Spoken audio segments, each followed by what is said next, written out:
Hutan merupakan salah satu tempat tinggal bagi tumbuhan lumut dan juga jenis tumbuhan lainnya dengan berbagai macam jenis di dalamnya.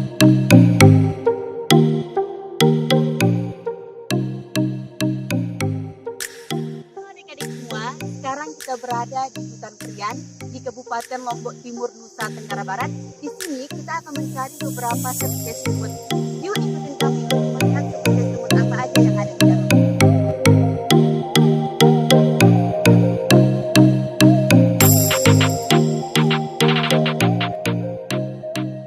Adik-adik, karena di sini kita membahas mengenai kingdom lantai dan salah satu dari divisi kingdom lantai yaitu lumut, dan lumut merupakan tumbuhan pelopor yang pertama kali hidup pada suatu tempat. Contohnya pada tempat lembab seperti ini. Nah, adik-adik, yang kakak pegang ini adalah salah satu jenis lumut yang ada di hutan ini. Nah, ciri-ciri dari lumut ini yang pertama, dia berukuran kecil. Adik-adik bisa lihat ukurannya yang sangat kecil. Dan yang kedua, dia memiliki klorofil. Kita bisa lihat dari bentuknya yang berwarna hijau. Yang ketiga, dia hidup pada tempat yang lembab seperti di hutan ini. Nah, struktur tubuh dari lumut ini yang pertama, dia tidak memiliki akar sejati, tapi dia memiliki akar semu atau disebut dengan rhizoid. Yang kedua, dia memiliki batang yang sederhana. Dan yang ketiga, dia memiliki daun yang sederhana pula.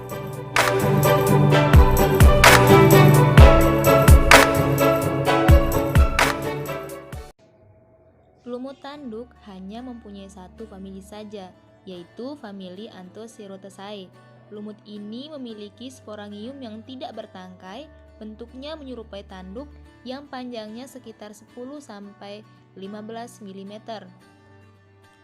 Lumut tanduk dengan lumut hati hampir sama. Ia membedakan sporofitnya berbentuk kapsul panjang dengan gametotip menyerupai karpet lebar. Adapun ciri-ciri umum dari lumut tanduk yaitu: yang pertama, tubuhnya cukup mirip dengan lumut hati, tapi memiliki perbedaan pada sporofitnya. Sporofit ini bisa membentuk kapsul yang memanjang dan dapat tumbuh seperti tanduk. Yang kedua, habitatnya ada di daerah yang memiliki kelembaban cukup tinggi.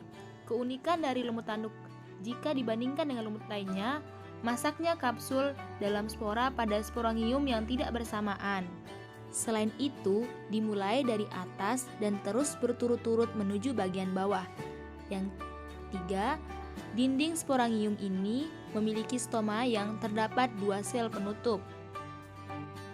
Adapun perkembangbiakan pada lumut tanduk, yang pertama ada perkembangbiakan secara aseksual meliputi fragmentasi, kemudian pembentukan kuncup atau gema, kemudian pembentukan umbi, serta penebalan ujung talus yang merupakan satu cara untuk mempertahankan diri terhadap kekeringan.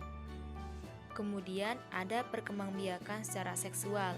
Nah, di sini yaitu dengan membentuk antheridium dan archegonium. Antheridium dan archegonium terkumpul pada satu lekukan sisi atas talus.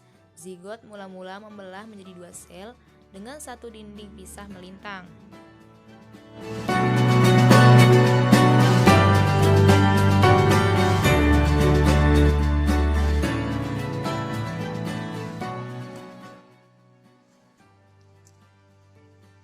Nah, adik-adik, ini termasuk lumut daun atau sering disebut dengan Bryopsida.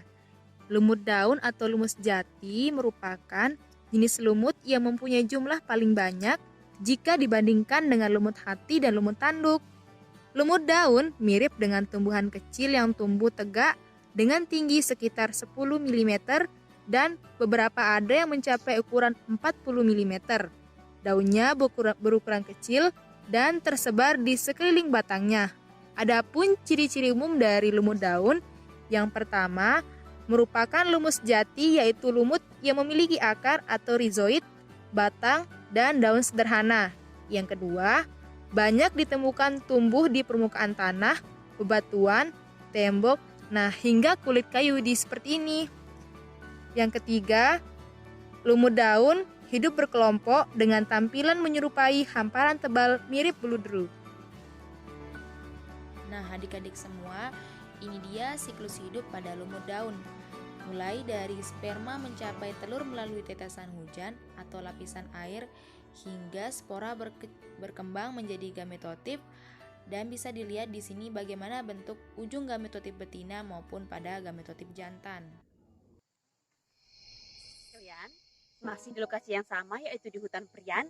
Sekarang kita mencari spesies lumut hati. Yuk ikutin kami untuk mencari spesies lumut hati. Lumut hati atau Hepaticopsida adalah salah satu jenis lumut yang mempunyai anggota lebih dari 6.000 spesies. Lumut ini biasa ditemukan di tempat lembab seperti batuan, dinding tua, bahkan di tanah. Bisa juga tumbuh epifit, bahkan bisa hidup di tempat kering dengan struktur tubuh yang memiliki tempat penyimpanan air. Adik-adik sekalian, manfaat lumut bagi kehidupan manusia banyak sekali. Di antaranya sebagai hiasan rumah tangga, sebagai obat-obatan, dan juga sebagai bahan ilmu pengetahuan.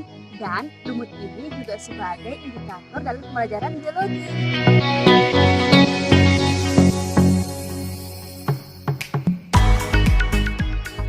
Nah, adik-adik sekalian, kita sudah menemukan beberapa spesies lumut yang ada di hutan Prian ini, seperti lumut hati, lumut tanduk, dan juga lumut daun. Dan kita sudah membahas ciri-cirinya sampai dengan reproduksinya. Semoga dengan pembelajaran ini adik-adik bisa memahami kingdom plantae, khususnya lumut. Sekian dari kami ya. Assalamualaikum warahmatullahi wabarakatuh.